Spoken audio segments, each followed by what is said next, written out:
네, 이 시간 말씀 사도행전 20장 32절 말씀입니다. 사도행전 20장 32절 말씀. 제가 읽도록 하겠습니다. 지금 내가 여러분을 주와 및 그 은혜의 말씀에 부탁하노니 그 말씀이 여러분을 능히 든든히 세우사 거룩하게 하심을 입은 모든 자 가운데 기업이 있게 하시리라. 아멘. 오늘 본문은 사도 바울이 에베소 교회 장로들이 왔을 때 그들에게 한 말씀입니다. 어제 말씀에 이어지는 말씀이죠. 사도 바울은 자신이 떠나고 난 다음에 에베소 교회에 사나운 이리 때와 같은 거짓 선생들이 나타나서 성도들을 구원의 길에서 멀어지게 할까봐 염려가 되었던 모양입니다. 그래서 교회 지도자들에게 오늘 본문 말씀과 같은 당부를 한 것이죠. 본문에서 사도 바울은 말씀이 여러분을 든든하게 세운다고 합니다. 즉, 말씀이 성도들을 든든하게 세워준다라는 것이죠. 거짓 선생들이 어떤 가르침으로 유혹하더라도 흔들리지 않는 진리 가운데 서게 할 것이란 말씀입니다. 그래서 거룩하게 하심을 입은 모든 자들이 얻는 기업, 즉 천국에 들어갈 수 있게 하신다라는 것이죠. 여러분, 말씀이 참으로 중요합니다. 우리가 주님의 말씀 가운데 뿌리를 두고 살아갈 때 주님 안에서 살아갈 수 있는 것입니다. 흔들리지 않는 믿음을 소유할 수 있는 것입니다. 진리를 확신할 수 있습니다. 그래서 천국을 향한 한 걸음씩 우리가 나아갈 수 있는 것이죠. 이런 의미에서 오늘은 말씀의 능력에 대해서 함께 생각해 보면서 은혜를 나누기 원합니다.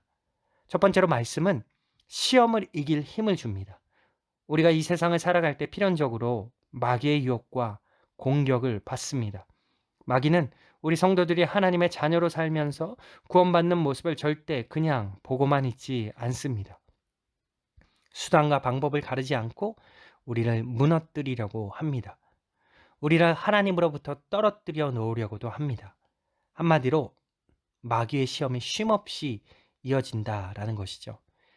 이런 마귀를 물리칠 수 있는 가장 강력한 무기가 바로 말씀입니다. 우리가 하나님의 말씀으로 무장하고 있으면 어떤 마귀의 공격도 거뜬히 막아낼 수 있습니다. 주님께서도 공생애를 시작하기 전에 마귀에게 시험을 받은 적이 있죠. 이때 주님께서는 마귀의 시험을 말씀으로 물리치셨습니다.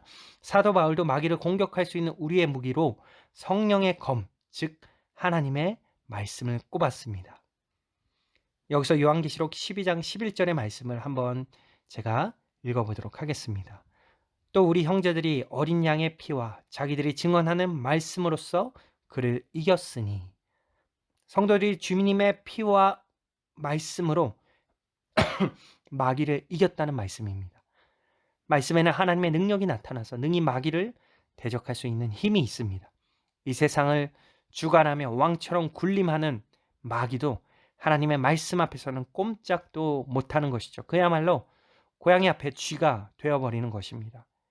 여러분, 우리는 늘 말씀이 가까이 하며 말씀을 우리의 것으로 간직해야 합니다. 말씀으로 든든하게 무장하고 있어야 하는 것입니다. 그래야 마귀가 쉽게 접근하지 못하고, 설사 마귀가 온갖 속임수로 그리고 술책으로 우리를 시험하고 유혹하더라도 이를 물리칠 수 있는 것입니다. 만약 우리가 하나님의 말씀을 소유하고 있지 못하면 마귀의 공격에 우리는 무너지게 될 것이고, 그렇게 되면 천국도 우리 앞에서 멀어져 간다는 사실을 기억하시기 바랍니다. 두 번째로 말씀은 주님의 뜻을 분별할 수 있는 지혜를 줍니다. 지금 이 세상에는 엄청난 정보들이 있습니다. 정보의 홍수라고 할 만큼 엄청난 정보와 지식들이 쏟아지고 있습니다.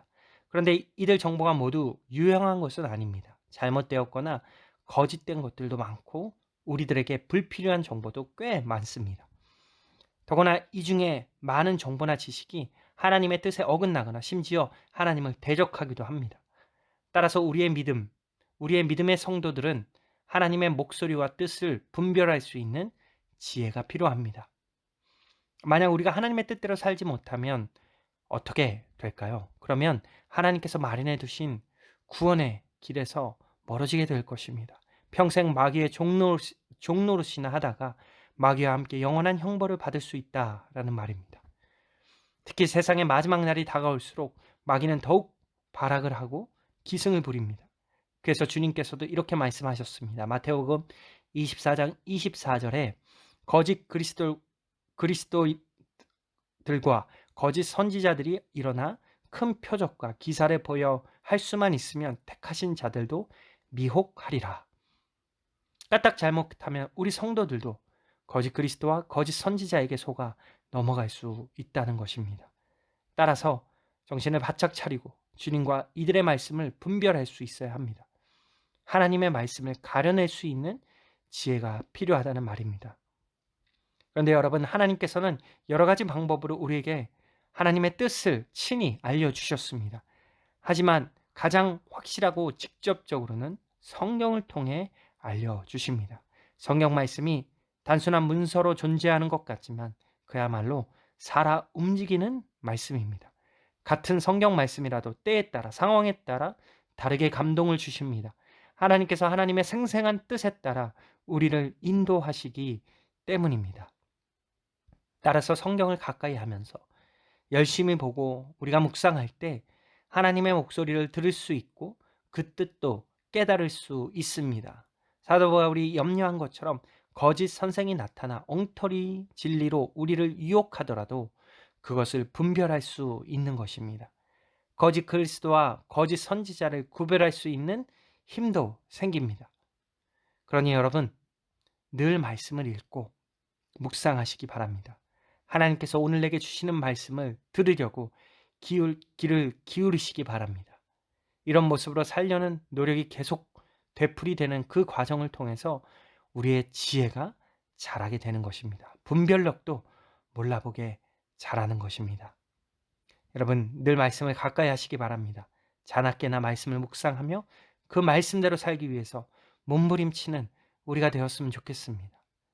마지막으로 디모데후서 3장 16절부터 17절까지의 말씀을 제가 읽고 오늘 말씀을 마치고자 합니다. 모든 성경은 하나님의 감동으로 된 것으로 교훈과 책망과 바르게 함과 의로 교육하기에 유익하니 이는 하나님의 사람으로 온전하게 하며 모든 선한 일을 행할 능력을 갖추게 하려 함이라. 아멘. 우리가 말씀을 계속해서 가까이 하는 오늘 하루 또 오늘 한 주 될 수 있기를 주님의 이름으로 축복하고 소망합니다. 기도하겠습니다. 하나님 감사를 드립니다. 하나님께서는 하나님의 뜻을 알 수 있는 가장 좋은 방법, 가장 정확한 방법으로 하나님의 말씀을 우리에게 주셨습니다.